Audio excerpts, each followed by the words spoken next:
Sabe aquela ideia que quando a gente entende de verdade pode mudar o jogo? Pois é, hoje vamos mergulhar fundo no poder da ação consistente e descobrir por que, no fim das contas, ela sempre ganha daquele pico de inspiração que aparece de vez em quando. Vamos lá.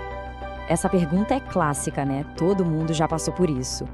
A gente tem a lista de tarefas, sabe exatamente qual é o plano, o objetivo, mas na hora de começar, parece que tem uma parede na frente. A gente sabe o que fazer, mas executar, aí a história é outra. Por que será que isso acontece com tanta frequência? Então, a chave para entender isso está na diferença brutal entre duas coisas: motivação e disciplina. A gente costuma esperar pela motivação, só que ela é uma emoção, né? É passageira, volátil. Um dia ela tá lá no alto, no outro, sumiu. Já a disciplina não, ela é um sistema. É uma escolha que faz o progresso acontecer, com ou sem vontade. Ok, então vamos começar quebrando um dos maiores mitos da produtividade. A ideia de que a gente precisa estar motivado para agir.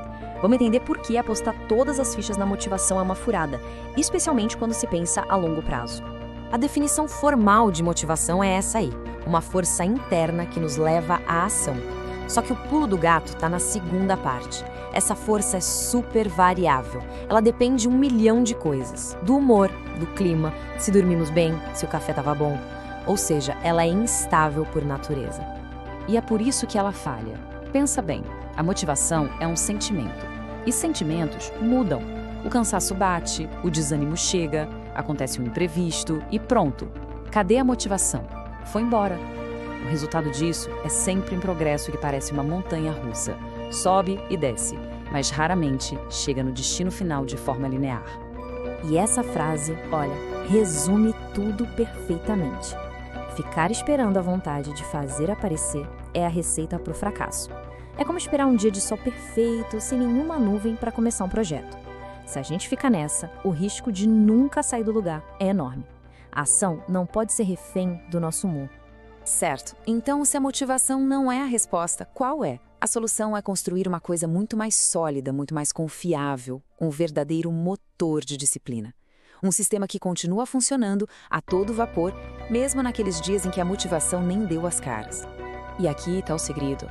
Disciplina não nasce na zona de conforto, de jeito nenhum. Ela é forjada justamente naqueles momentos em que a gente escolhe o caminho mais difícil. É quando se decide fazer o que precisa ser feito e não só o que dá vontade. É como um músculo, que só cresce com esforço.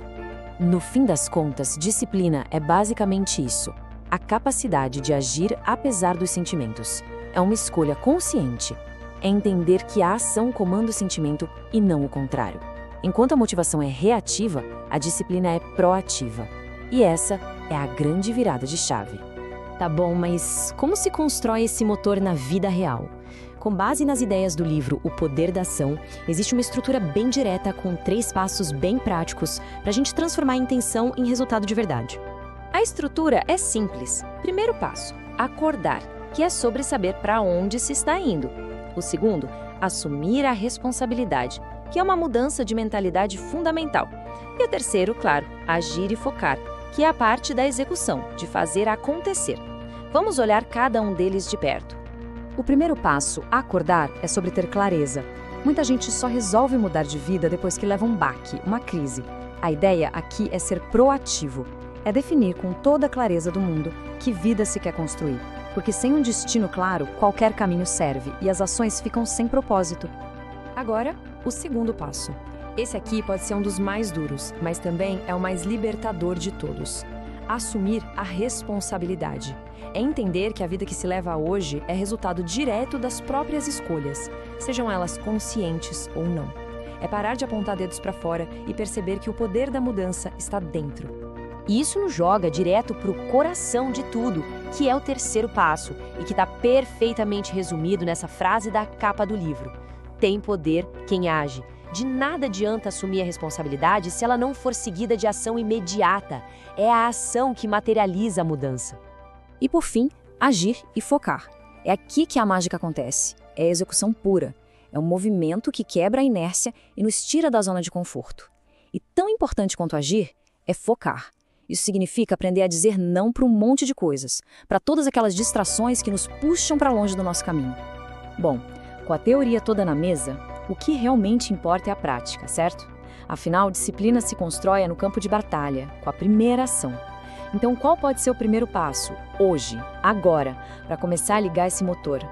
Pensa um pouquinho. Com certeza tem aquela tarefa na lista. Aquela que toda vez que a gente olha, dá um suspiro e pensa: ah, amanhã eu faço. Todo mundo tem uma. Qual é essa tarefa que está sendo empurrada com a barriga? A estratégia para lidar com isso é criar uma regra de ouro inegociável. Essa tarefa que está sendo evitada precisa morrer hoje. Não se leva o mesmo problema para o dia seguinte. Sabe por quê? Porque o peso de adiar algo consome muito mais energia do que o esforço de simplesmente ir lá e fazer. A ação liberta. E para a gente fechar, fica essa reflexão final. A construção do futuro que a gente quer não depende da sorte ou da inspiração divina. Depende fundamentalmente dessa habilidade, a de fazer o que tem que ser feito, mesmo quando cada célula do corpo grita ao contrário. É isso que separa quem sonha de quem realiza. A pergunta que fica é: qual escolha difícil vai ser feita hoje?